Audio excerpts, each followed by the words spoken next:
নীললোহিতের লেখা মানেই চমক, নীললোহিতের লেখা মানেই চমৎকার। আজকের জন্য থাকছে নীললোহিতের লেখা একখানি চমৎকার প্রেমের গল্প, রানী ও অবিনাশ। আমি মৌমিতা। আমার কবিতা পাঠ চ্যানেলে আমার সকল শ্রোতা বন্ধু এবং দর্শক বন্ধুকে আন্তরিক শুভকামনা জানিয়ে আজকের গল্প পাঠ শুরু করছি। আজ আমি আপনাদেরকে পাঠ করে শোনাব নীললোহিত অর্থাৎ সুনীল গঙ্গোপাধ্যায়ের লেখা একখানি চমৎকার প্রেমের গল্প, রানী ও অবিনাশ। আমার অনুরোধ রইল গল্প পাঠ শোনার জন্য। রোজকারই মতো আমার পুরনো কথাগুলি একবার সংক্ষেপে বলে নিচ্ছি। যদি আমার গল্প পাঠ আপনাদের ভালো লাগে, অনুগ্রহ করে লাইক শেয়ার করবেন। যারা এখনো আমার কবিতা পাঠ চ্যানেলটি সাবস্ক্রাইব করেননি তাদের অনুরোধ সাবস্ক্রাইব করে সাথে থাকার। আর আপনারা আপনাদের মূল্যবান মতামত কমেন্ট বক্সে জানিয়ে আমাকে অনুপ্রাণিত এবং সমৃদ্ধ করবেন, এও আমার অনুরোধ। ধন্যবাদ। শুরু করছি আজকের গল্প, রানী ও অবিনাশ।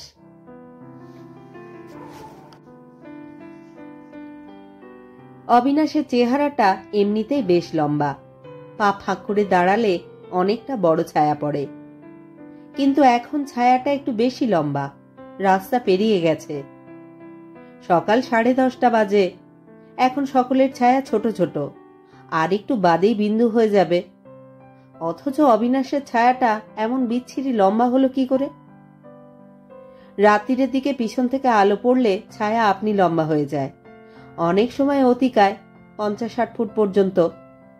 কিন্তু এখন সূর্য প্রায় মাথার উপরে। অবিনাশ এদিক ওদিক তাকিয়ে আলাদা কোনো আলোর খোঁজ করল, কিছুই নেই। তাহলে কি করে এত বড় ছায়া? পিচের রাস্তা পেরিয়ে ওপাশের গ্যাস পোস্ট পর্যন্ত পৌঁছেছে তার মাথা। যাই হোক, ও নিয়ে আর অবিনাশ ব্যস্ত হলো না। বিজ্ঞানের আবিষ্কার ফাবিষ্কার যত বেশি হচ্ছে ততই অলৌকিকের সংখ্যা বেড়ে যাচ্ছে, সে ভাবলে। ভারী ভারী বাসগুলো তার ছায়ার উপর দিয়ে চলে যাচ্ছে। অনেক ব্যস্ত মানুষ, রিক্সা, এমনকি ঠেলা গাড়িও চলে যাচ্ছে তার ছায়ার বা কাঁধের ছায়া মাড়িয়েই। যাই হোক, ব্যথা তো আর লাগছে না। তবু অবিনাশ কয়েকবার সরে দাঁড়ালো। প্রজাপতি রঙা ছোট ছোট মেয়েরা স্কুল ছুটির পর বেরিয়ে আসছে। অবিনাশ দ্রুত চোখ চালিয়ে দিচ্ছে ওদের মধ্যে একবার করে। না, সর্দারনীরা এখনো বেরোয়নি। মেয়েদের সাইজ ক্রমশ বড় হচ্ছে। কচি কচি মেয়েদের পর এখন আসছে ডাঁসা মেয়েরা। 1-2 থেকে ক্লাস 9-10 মেয়েদেরও ছুটি হয়ে গেল। এমনকি 2-1টা মেয়ের চেহারা দেখে এখন আর ছাত্রী কি মাস্টারনি বোঝা যায় না। তবে চশমা পরা কালো ঠোঁট দুজন শিক্ষয়িত্রী না হয়ে যায় না। এমনও হতে পারে রানী আজ স্কুলে আসেনি, অথবা অন্য স্কুলে চাকরি নিয়ে চলে গেছে। কতদিন আগেকার শোনা খবরে এসেছে অবিনাশ। অথবা রানী হয়তো এখন আর চাকরি টাকরি করে না।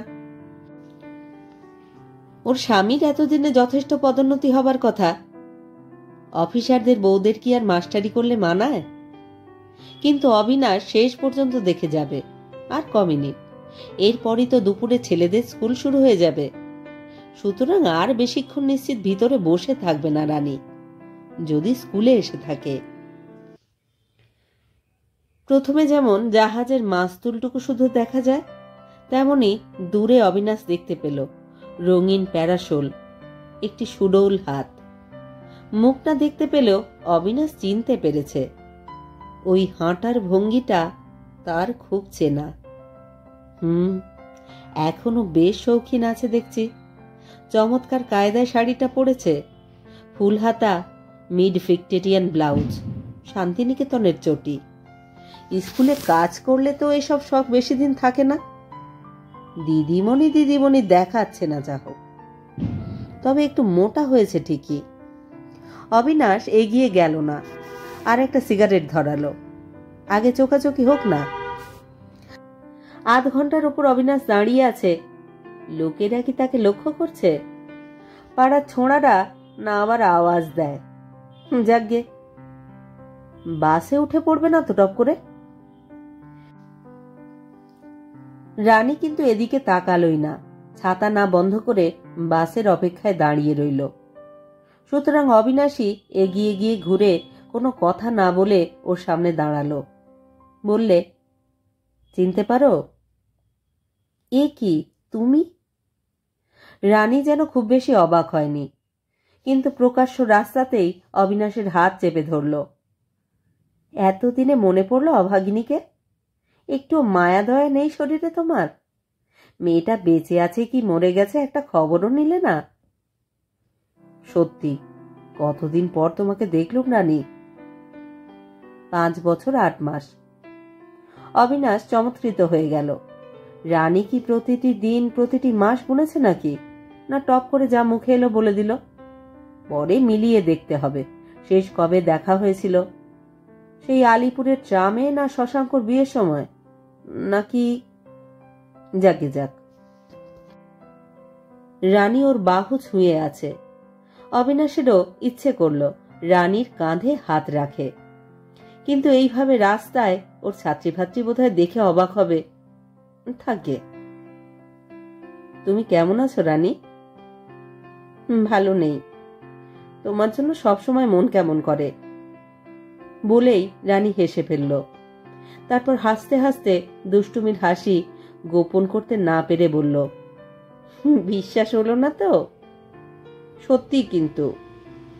হেসে বলল, তোমার জন্য খুব মন কেমন করে আমার। থাক, আর ইয়ার কি করতে হবে না। শরীরটাকে নষ্ট করলে কেন? এইরকম মোটা হতে হয়? কি সুন্দর ফিগার ছিল তোমার, এখন অত বড় বড়। এই এই, অসভ্যতা করো না, লোকে শুনতে পাবে। কি হবে আর এই পোড়া শরীরের দিকে নজর দিয়ে? আর তো আমার কেউ স্তুতি করবার লোক নেই, আমি ঘরের বউ। কেন, স্কুলের সেক্রেটারি? তিনি বাড়িতে মাঝে মাঝে চা খেতে ডাকেন না? কিংবা পাড়ার ছেলেরা, স্বামীর বন্ধু, অথবা পাশের ফ্ল্যাটের কোনো সঙ্গীত রসিক? তোমার স্তাবক নিশ্চিত এখনো অসংখ্য। না। রানী ছদ্ম ম্লান গলায় বলল, আবিসিনিয়ার রাজকুমার ছাড়া আমার রূপের প্রশংসা আর কেউ করেনি। এটা একটা পুরনো ঠাট্টা। রানীর চেহারাটা ছেলেবেলায় ছিল ভারী সুন্দর। খুব কোকড়ানো চুলের ফর্সা রঙের জন্যে ওকে অনেকটা রানী এলিজাবেথের মতোই দেখাতো। ওর আসল নাম প্রতিমা, কিন্তু সবাই রানী রানী বলেই ডাকত। কিন্তু অবিনাশকে কোনো ক্রমে রাজা বা রাজকুমার বলা যেত না ছেলেবেলায়। ছেলেবেলা থেকেই ওর চেহারাটা চোয়াড়ে, কাঠখোট্টা, রং বেশ কালো। তাই রানী ওকে সান্ত্বনা দিয়ে বলতো, আহা, সব রাজকুমারী কি সুন্দর হবে নাকি? আফ্রিকার রাজকুমাররা যত বড় রাজারই ছেলে হোক না কেন, কালো কুচ্ছিতি তো হবে। তুমি আমার আবিসিনিয়ার রাজকুমার। রানী জিজ্ঞাসা করল, এখন কি করছো? চাকরি টাকরি করছো কিছু? কিচ্ছু না, বিদেশে গিয়েছিলাম, ফিরে এসে আবার বেকার। আহা, ফিরলে কেন? আমি বিদেশে গিয়েছিলাম তুমি জানতে? জানতুম না, সব খবর রাখি, দেখা না হলে কি হয়। কিন্তু ফিরলে কেন এত তাড়াতাড়ি? তোমার জন্য মন কেমন করছিল রানী। দুজনেই আবার হেসে উঠল অনেকক্ষণ। রানী বলল, এই জানো, আমার এখন 350-400 টাকা রোজগার। আমাকে বিয়ে করলে না, এখন তোমাকে বসিয়ে খাওয়াতুম। কি, আমাকে বিয়ে না করার জন্য এখন তোমার অনুতাপ হয় না? মোটেই না, খুব বেঁচে গেছি। প্রথম প্রথম তুমি যখন ওই হুতকোটাকে বিয়ে করলে, প্রথম 2-3 মাস ভীষণ কষ্ট হয়েছিল। মনে হতো অবিশ্বাসিনী, ছলনাময়ী নারী। বুকটা ফেটে যেত, মনে হতো সব মেয়েই ওই রকম। তারপর বুঝতে পারলুম খুব বেঁচে গেছি। উফ, বন্ধু বান্ধবদের তো দেখছি বিয়ে করে এক একজন লেদ্রুস হয়ে যাচ্ছে। কিরকম বোকা বোকা তেল তেলে মুখ হচ্ছে এক একজনের। আমি কত খোলা হাত পা আছি, যখন খুশি বাড়ি ফিরতে পারি, যে আমার তলায় ময়লা গেঞ্জি পরলেও ক্ষতি নেই। পকেটে পয়সা থাকলো বা না থাকলো, যে কোনো মেয়ের সঙ্গে প্রেম করতে পারি। কি নিষ্ঠুর বাবা, অন্তত মিথ্যে করেও তো বলতে পারতে আমার জন্য কষ্ট হয় তোমার। মিথ্যে কথা বলার কি বয়স আছে? বুড়ো তো হয়ে গেলুম প্রায়। আমার বয়স 32, তোমারও তো 28, নাকি আরো বেশি? তখন বয়স ভাঁড়িয়েছিলে। এখন সে সন্দেহ হচ্ছে কেন? বা 5 বছরে যদি কারুকে 10 বছরের বুড়ি হতে দেখি, তবে সন্দেহ হবে না? যা মিথ্যে, মোটেই 10 বছর নয়, 2 বছর ভাঁড়িয়েছিল। এখন আমার 30। আর প্রেম করা? তোমার বাহাদুরি তো জানি আমি, লাজুক কোথাকার। এখনো নিশ্চয়ই মেয়েদের গায়ে হাত দিতে হাত কাঁপে। আমি তো তোমাকে প্রথম সিডিউস করেছিলুম, তাও কি ভয়। সেদিন আর নেই রানী। বিদেশে অন্তত শখানেক মেয়ের সঙ্গে প্রেম করেছি। ওসব বীরত্ব আমার কাছে দেখাতে হবে না, আমার চেয়ে আর বেশি কেউ তোমাকে চেনে না। একটু থেমে রইল দুজনেই। অবিনাশ রানী সারা শরীরে চোখ ঘোরায়। রানী পাশ চোখে তা লক্ষ্য করে, হাসে। সত্যি বুড়ি হয়ে গেলুম গো। স্কুলে যখন মাস্টারনি সেজে বসে থাকি গম্ভীর হয়ে, এক এক সময় কিরকম হাসি পায়। জীবন কাটিয়ে দেওয়া তাহলে এত সহজ। কালকে যেন একটা মজার ঘটনা ঘটেছিল। ক্লাস 10-এর মেয়েরা একটা কাগজ গোপনে চালাচালি করছিল। আমি ধরে ফেললুম। প্রেমপত্র। একজন লিখেছে, বাকিরা সেটা কপি করে নিচ্ছে। খুব বকুনি দিলুম। আসলে কিন্তু মনে মনে খুব খুব করে আমিও হাসছিলুম। বেশ লিখেছে, আমারও কপি করে নিতে ইচ্ছে করছিল। এক জায়গায় কি লিখেছে জানো? তোমার জন্য আমার বুকের মধ্যে ব্যথা করে, যেন অসম্ভব জ্বর হয় আমার। কিরকম অসভ্য ভাবো। আমাদের সময় আমরা লিখতাম হৃদয়, এখনকার মেয়েরা লিখে বুক। তবে জানো, একটু দুঃখ হলো আমার। আর কেউ নেই যাকে আজ আমি প্রেমপত্র পাঠাতে পারি। কেন, আমার ঠিকানা জানতে না? ইস, শখ কম নয়। জানো, চিঠিতে একটা রবীন্দ্রনাথের কোটেশন পর্যন্ত দেয়নি ওরা। তার বদলে কোন আধুনিক কবির, কি জানি, তোমারই হয়তো বা। কেন, আমার কবিতা চেনো না তুমি রানী? পড়ো না বুঝি আজকাল? যাতা যাতা রাবিশ লিখছো তো এখন, কে পড়ে ওসব? তোমার স্কুলের 2-1 কোচি মেয়ের সঙ্গে আলাপ করিয়ে দাও না রানী। এই ফাজলামি করতে হবে না, বাড়ি যাই। রানী, তোমার সঙ্গে একটা দরকারি কথা ছিল। আর দরকারি কাজ নেই, ঢের বেলা হলো। তোমার সঙ্গে দাঁড়িয়ে দাঁড়িয়ে আড্ডা দিলে আমার বাড়িতে হাঁড়ি ঠেলবে কে? ও, এবার বুঝি রাগ হলো? না রে পাগলা, সত্যি বাড়ি যেতে হবে। 11টায় ঝি চলে যাবে, তারপর ছেলেটাকে ধরতে হবে না? দেখ খুকি, চালাকি করিস না। এতদিন পরে দেখা হলো, অমনি বাড়ি যাবি? বাড়ি আর বাড়ি। আচ্ছা ঠিক আছে, আমিও তোর সঙ্গে বাড়িতে যাই। অত খাতির নয়, আমার কর্তা ছুটি নিয়ে বাড়িতে আছে, দেবে গলা ধাক্কা। তবে চল না রে, কোনো চায়ের দোকানে গিয়ে বসি। সত্যি রে, একটা খুব দরকারি কথা আছে তোর সঙ্গে রানী। আবার আবার তুই তোকারি শুরু করেছিস? আহা, তুই তো প্রথম আরম্ভ করলি। এই, তোর ছেলের কি নাম রেখেছিস রানী? তোর নামে নয়, ভাবছি অবিনাশ নাম দিয়ে একটা বাচ্চা কুকুর পুষবো, সবসময় বুকে জড়িয়ে থাকবো তাকে। রানী, রানী তোকে খুব জরুরি একটা কথা বলতে এসেছিলুম। কোনো দরকার নেই। সত্যি রানী, একটা বিশেষ কথা আছে। না অবি, কোনো বিশেষ কথা নয়। কেন এসেছিস এতদিন পর? কেন ভেঙে চুরে দিতে এসেছিস? বেশ তো আছি, সংসার পেতে চাকরি করছি, স্বামী পুত্র নিয়ে ছেলেবেলার মতো পুতুল খেলার মতো। বউ বউ খেলছি।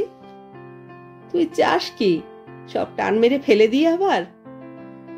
কিন্তু তুই তো পাগল, তুই তো আমার পাশে থাকবি না জানি আমি। কেন এসেছিস তবে আমার সর্বনাশ করতে?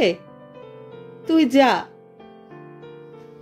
না রে রানী, আমি এসেছি মাত্র একদিনের জন্য, শুধু একদিন। চল না কোথাও গিয়ে একটু বসে কথা বলি। উপায় নেই রে, উপায় নেই। সবাই ব্যস্ত হয়ে খোঁজাখুঁজি শুরু করবে। এত দেরি করে তো কোনোদিন ফিরি না।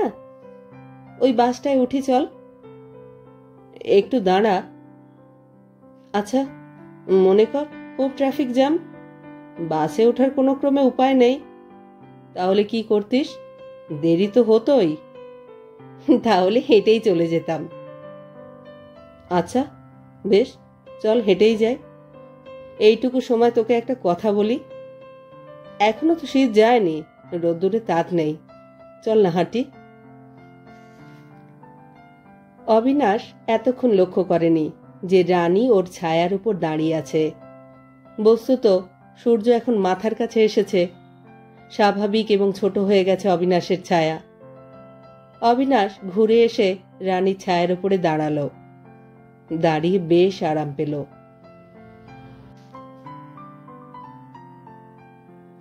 রাস্তায় লোকজন অনেক কমে গেছে।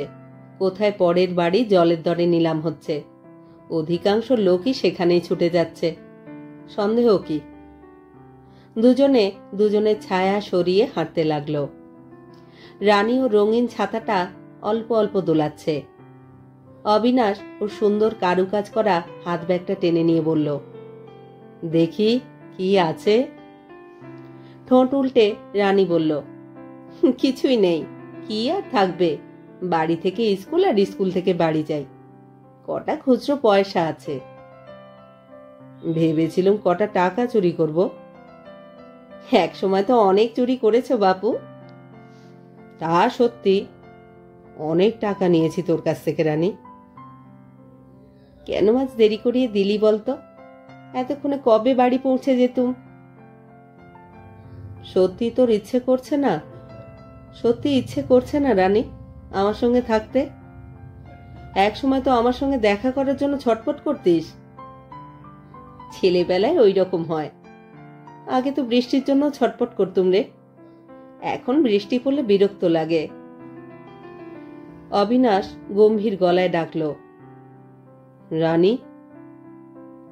রানী তখনই জল কুলকুচি করার মতো হেসে বলল, এবার বুঝি বোকা বোকা প্রেমের কথা শুরু করবি?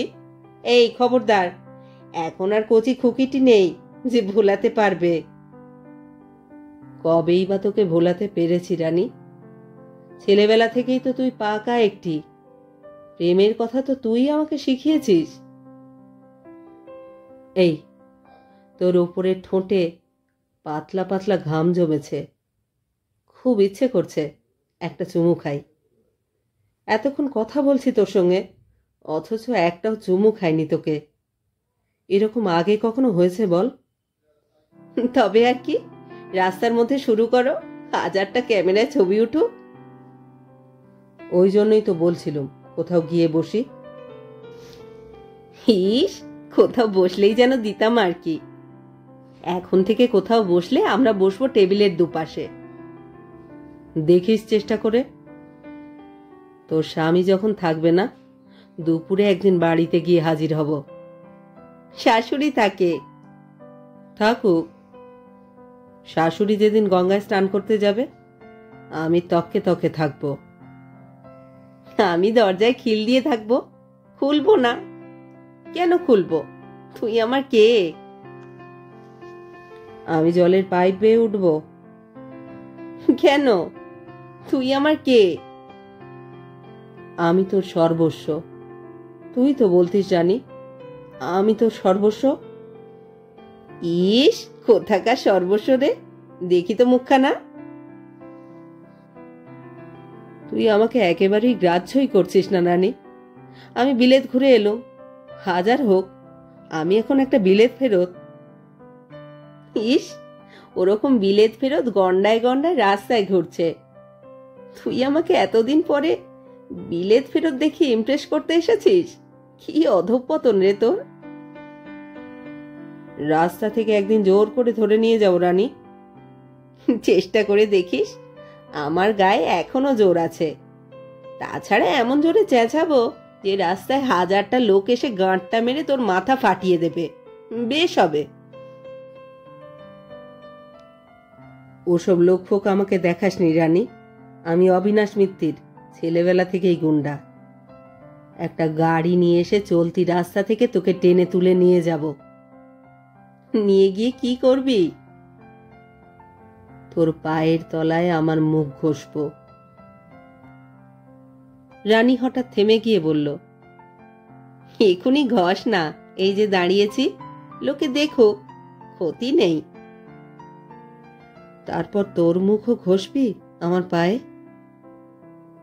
তার দরকার নেই। তোর ওই কুৎসিত পা জোড়া সব সময় রাখা আছে আমার বুকের মধ্যে। ও, তাহলে রানী সান্যাল রোমান্টিক হতে জানে? সান্যাল নয়, রায়চৌধুরী এখন। পরশ্রী মনে থাকে না বুঝি?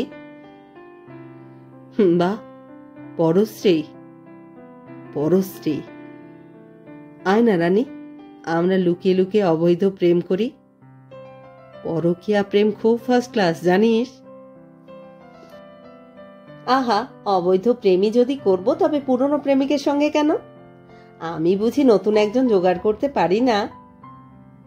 করেছিস নাকি? করেছিস এরই মধ্যে? অবিনাশ রানীর ছাতার একটা খোঁচা খেল। ছাতার বাঁটের নিচে কাদা ছিল। অবিনাশের জামায় একটা গোল দাগ পড়ল। অবিনাশের দাগটা তোলার বিন্দুমাত্র চেষ্টা না করে আর একটা সিগারেট ধরালো। তাতেই খুশি ছড়িয়ে পড়ল রানীর মুখে। ঈশ্বরের রাজত্বে কে কিসে যে খুশি হয় বোঝা যায় না। খুশি হয়ে রানী বলল, আজকাল এত বেশি সিগারেট খাস কেন? তুইও খাবি নাকি? আগে তো 2-1টা খেয়েছিস। হ্যাঁ হ্যাঁ, আমি পরপুরুষের সঙ্গে দিনের বেলা সিগারেট ফুঁকতে ফুঁকতে রাস্তা দিয়ে যাই, তাহলে আর আমার বাকি থাকে কি? অবিনাশ একটু চুপ করে রইল। তাকিয়ে দেখল ওদের ছায়া টায়া কোথায় অদৃশ্য হয়ে গেছে। এমন বিশ্রী রাস্তা, কোথাও একটা গাছ পর্যন্ত নেই যে ছায়া পড়বে। নিছক রোদ্দুর, কোনো মানে নেই। সিগারেটে জোর টান দিয়ে অবিনাশ বলল, সত্যি রানী, আমরা অনেক দূরে সরে গেছি, অথচ মাত্র 6-7 বছর। তোর মুখ থেকে পরপুরুষ শব্দটা কিরকম অদ্ভুত শোনালো, যেন একটা বিদেশি শব্দ, যেন আমি একটা লৌহ মানব হাতে তলোয়ার নিয়ে তোর পাশে দাঁড়িয়ে আছি। অথচ মনে আছে প্রত্যেক দিন সকালে তুই যখন কলেজে যেতিস। থাক থাক, সেসব পুরনো কথা। আমি ভালো আছি অবিনাশ। আমিও খুব ভালো আছি, ভালো আছি রানী, বিশ্বাস কর। আমি কোনো দুঃখের কথা বলতে আসিনি। রাস্তাটা উঁচু হয়ে উঠে গেছে। ব্রিজের উপর দিয়ে হাঁটা পথ আছে, নিচে দিয়েও আছে একটু সরু কাঠের রাস্তা। ওরা নিচ দিয়েই গেল। রেলিং ধরে দাঁড়ালো দুজনে। নোংরা জলে অল্প স্রোত। অবিনাশ ওর সিগারেটের টুকরোটা ফেলল জলে, ব্রিজের নিচ দিয়ে ভেসে গেল। রানী একেবারেই জল ভালোবাসে না। অবিনাশ রানীকেই পৃথিবীর একমাত্র মেয়ে জানে জলের প্রতি যার বিন্দুমাত্র আসক্তি নেই। রানী এক্ষুনি ওই জলে থুতু ফেলল। রানী বলল, এইবার শুনি, এইবার শুনি দরকারটা কি? কি এমন দরকার আমার কাছে? ইস, কত বেলা হয়ে গেল যে। তুই না। অবিনাশ জানতো রানী এইবার ওই কথাটাই বলবে, কিন্তু অবিনাশ দ্বিধা করছে। ঠিক কিরকম ভাবে আরম্ভ করবে বুঝতে পারছে না। রানী ওর দিকে দুটো সম্পূর্ণ চোখ তুলে বলল, কি? তোকে একটা কথা বলবো রানী, কিন্তু তুই কিছু মনে করতে পারবি না। দূরে সরে গেলেও আমি তো তোর সেই অবিনাশী আছি। অত ফণিতার দরকার কি? কি চাই বল না। রানী, রানী তোর বুকে সেই তিলটা আছে এখনো? ওর খুব একা একা লাগতো, তাই পাশে আর একটা নতুন তিল উঠেছে। যাক, সেসব বাজে কথা। দরকারি কথাটা কি? দরকারি কথাটা কি? কি চাইতে এসেছিস এতদিন পর? মুক্তি। এক কথায় বলতে গেলে সে আবার কি? তুইও আমাকে মুক্তি দিয়েছিস, আমিও তোকে দিয়েছি। বন্ধনটা আর কোথায়? সেরকম নয় রানী, তুই আমার শরীরকে মুক্তি দিসনি, আমার মন ছাড়া পেয়ে গেছে। কিন্তু রানী রানী অবাক হয়ে চেয়ে রইল। এই প্রথম অবিনাশের একটা কথা সে বুঝতে পারল না। সেজন্যই বোধহয় অবিনাশের সারা মুখটা তন্ন তন্ন করে খুঁজল। কোনো সংকেত নেই। অবিনাশ আবার বলল, বেশ থেমে থেমে, ঠান্ডা গলায়, তোর কথা ভুলে যাবার পর রানী, আমি বেশ কয়েকটি মেয়ের সংস্পর্শে এসেছি। আর মানে শুয়েওছি কয়েকজনের সঙ্গে, কিন্তু কোথাও তৃপ্তি পাইনি। ঠিক কেন পাইনি জানিস? সবসময় মনে হয়েছে সত্যিকারের রহস্য যেন তোর শরীরেই লুকিয়ে আছে। তোর শরীর তো আমি জানি না রানী, তোর শরীর তো আমি জানি না। এবার বাড়ি যাই রে। না না রানী, শোন, আমার পক্ষে খুব জরুরি কথা। আমার যে জীবন মরণ সমস্যা। আমার পুরো ছেলেবেলাটাই কেটেছে তোর সঙ্গে। তোর কথা, তোর হাসি, পাগলামি, শরীরের গন্ধ, অর্থাৎ যা কিছু ফেমিনিন, তার স্বাদ আমি তোর কাছেই পেয়েছি। তোকে মনে হতো একটা রহস্যের সিন্ধুক। তোকে চুমু খেয়েছি, তোর জামার বোতাম খুলে বুকে মুখ চেপে ধরেছি। কি অসম্ভব উথাল পাথাল, কি অসম্ভব উথাল পাথাল করতো তখন মাথার মধ্যে। ছেলেবেলায় সকলেরই যা হয় আর কি। কিন্তু কোনোদিন তোর সঙ্গে শুইনি, সাহস পাইনি। ভাবতুম অতখানি আমার সইবে না। কি অসম্ভব মাধুর্য, আমাকে পাগল করে দেবে, নিশ্চয়ই আমাকে পাগল করে দেবে। আমি টুকরো টুকরো হয়ে যাব, এইসব আর কি। কিন্তু এখন দেখ কত বদলে গেছি। চোয়ালের কাছে শক্ত দাগ পড়েছে, প্রেম প্রেম ঘুচে গেছে মন থেকে। মদ খেতে শিখেছি খুব। মেয়েদেরকে এখন অন্যভাবে চাই, অর্থাৎ মেয়েদের জানতে দিতে চাই না ওদের কাছ থেকে আমি কতখানি পাচ্ছি। খুব গোপনে, খুব গোপনে, ওদের একদম বুঝতে না দিয়ে আমার যেটুকু বিষম দরকার আমাকে নিতেই হবে। ওরা ভাববে বুঝি সাধারণ কাণ্ড কারখানাই হচ্ছে। আসলে কাক যেমন কোকিলের ছানাকে পালন করে, না জেনে আমাকে একটা দুর্লভ জিনিস দিয়ে যাবে, তেমনি মেয়েরা সম্পূর্ণ নিজেদের অজ্ঞাতসারে ওদের শরীরটাকে পুষে রাখে। কিছুই মানে বোঝে না শরীরের। আমি চাই ওরা না জেনে, ওদের কোনোদিনও বলবো না। কিন্তু মুশকিল হচ্ছে কি, এই আমি চাইছি কিন্তু সম্পূর্ণ পাচ্ছি না কখনো। সব সময় মনে হয় কিছু বাকি থেকে যাচ্ছে, একটা সম্পূর্ণ মেয়েকে কখনো পাইনি। তখনই রানী তোর কথা মনে পড়ে। তোর কত কি তো আমি জানি, প্রায় গোটা জীবন, কিন্তু তোর সম্পূর্ণ শরীর তো জানি না। তাই মনে হয় সমস্ত রহস্য বা তৃপ্তি লেগে আছে তোর শরীরে, আমার জীবনের প্রথম নারীর কাছে। মানে তুই কিছু মনে করছিস না তো? আমি অন্য মেয়ের সঙ্গে শুয়েছি এ কথা বললুম বলে? তুইও তো তোর স্বামীর সঙ্গে শুচ্ছিস। আমি কি আর কিছু মনে করছি? তুই নিশ্চয়ই আশা করিস না আমি সারা জীবন তোর বিরহে ব্রহ্মচারী হয়ে থাকবো? বয়ে গেছে আমার মনে করতে। যাক, এসব প্রলাপ শুনে আমার লাভ কি? আমি কি করব? তুই কি বুঝতে পারছিস না রানী? তোর উচিত আমাকে সাহায্য করা। কি রকম সাহায্য? আমার কাছে কি চাইছিস? একটি দিন রানী, একটি দিন। তার মানে আমি তোর সঙ্গে একবার, তাতে কি লাভ হবে? আমি নিঃসন্দেহ হতে চাইছি। আসলে তুইও খুব সাধারণ, অন্য মেয়েদের মতোই। তোর শরীরেও কোনো আলাদা রহস্য নেই।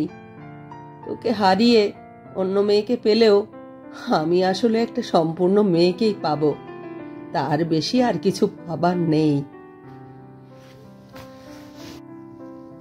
রানী হঠাৎ চোখ দুটো খুব নিচু করল, যেন ওর চোখ দুটো একেবারে ঢুকে গেল মুখমণ্ডলের মধ্যে।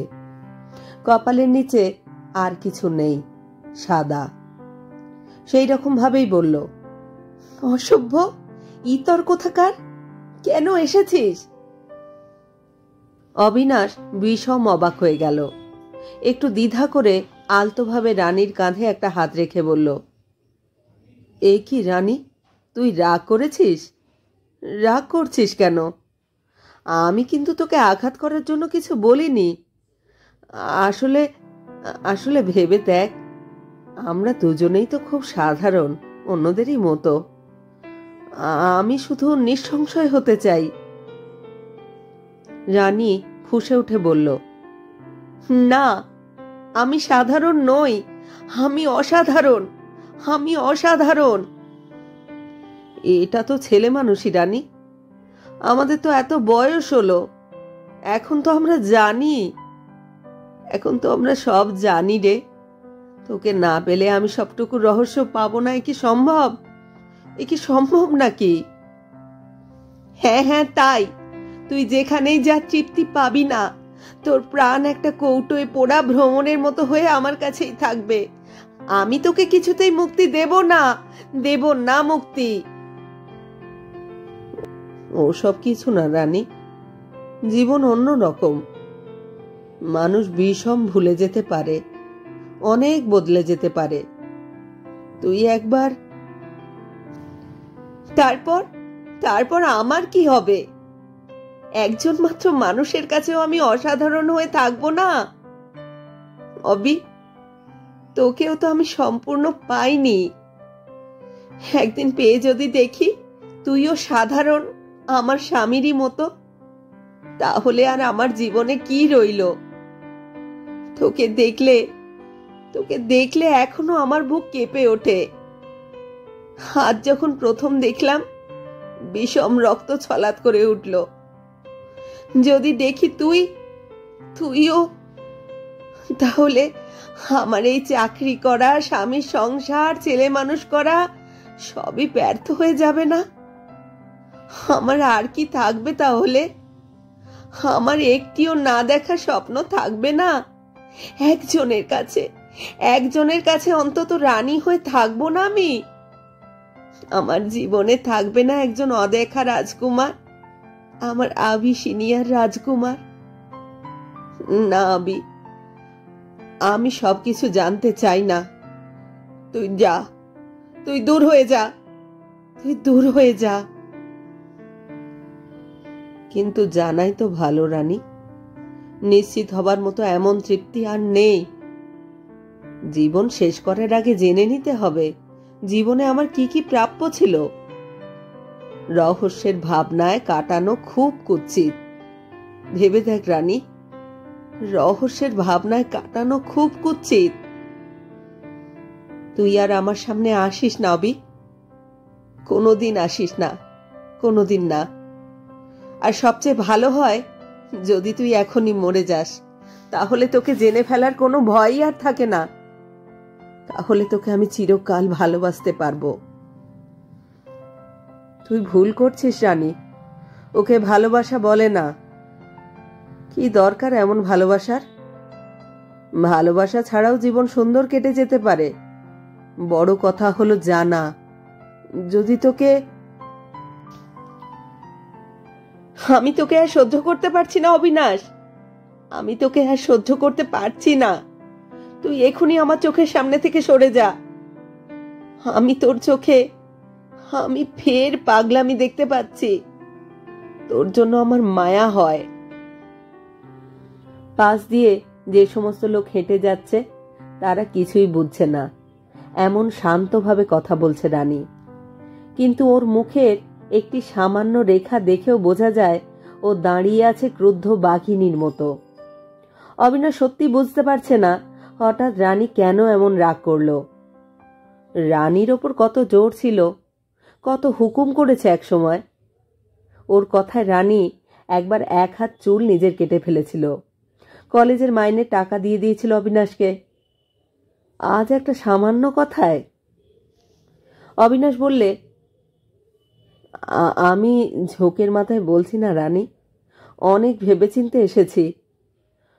আমরা তো দূরে সরে গেছি, কিন্তু আমাদের শারীরিক মুক্তি হয়নি রানী। তোর সংসার আমি নষ্ট করতে চাই না মোটেই। আমাদের জীবন আলাদা হয়ে গেছে, আমরা দূরে দূরেই থাকবো, কিন্তু তার আগে। হঠাৎ অবিনাশ দেখল রানী চলতে শুরু করেছে, পিছনে ফিরল না, যেন ও একাই চলে যাবে। কি ভেবে অবিনাশ ওকে ডাকতে গিয়েও ডাকল না। মনে মনে আন্তরিকভাবে বিদায় জানালো রানীকে। ওখানে দাঁড়িয়েই ও আর একটা সিগারেট ধরালো। একা একা কিছু না ভেবে সিগারেটটা শেষ করলো।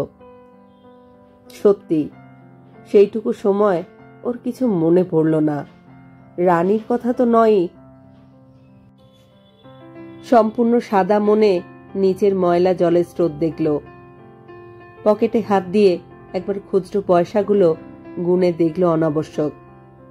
তারপর একটা ট্রামের টিকিট পাকিয়ে কান খুঁজতে খুঁজতে রানীর জন্য হঠাৎ খুব চিন্তিত হয়ে পড়ল। আমি কি রানীকে অপমান করলাম? আমি তো মোটেই চাইনি তা।